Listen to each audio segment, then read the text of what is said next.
Cette salle de classe a les apparences de toutes les autres. Un peu plus petite, elle se situe au cœur du service pédiatrique du centre hospitalier Alpes-Léman. Des dizaines d'enfants passent ici une journée ou plus pour des opérations, des maladies ou des troubles psychologiques. L'association L'école à l'hôpital veille à ce qu'ils poursuivent leur scolarité pendant leur séjour. Nous avons une personne qui est détachée de l'éducation nationale et son poste est à l'hôpital. Donc elle va aller voir les médecins, leur demander quel est l'enfant que l'on peut voir ou que l'on ne peut pas voir. Après, elle va aller voir les enfants et elle va leur poser les questions. Qu'est-ce que tu veux faire? Des maths, du français voilà. Ensuite, les bénévoles, nous arrivons à l'hôpital et avec les directives de la personne qui s'occupe du service, nous allons voir les enfants et nous allons leur donner un cours de français, un cours de maths, un cours d'anglais. Tammy est bénévole depuis plus d'1 an.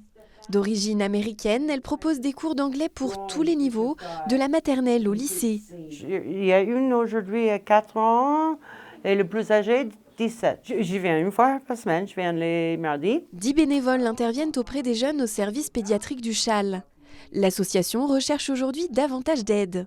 On aimerait faire la classe le mercredi matin. Et c'est vrai que si on arrivait à avoir 3 ou 4 bénévoles en plus, la semaine serait organisée autrement. Et pour éviter cette rupture du mercredi où il n'y a pas classe. Il n'est pas nécessaire d'être enseignant de formation pour intégrer l'association.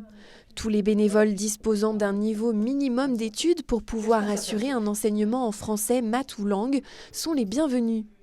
Pour Delphine, comme pour le corps médical, maintenir la scolarité des enfants est une véritable mission à assurer coûte que coûte. L'école, ça fait partie du quotidien de l'enfant.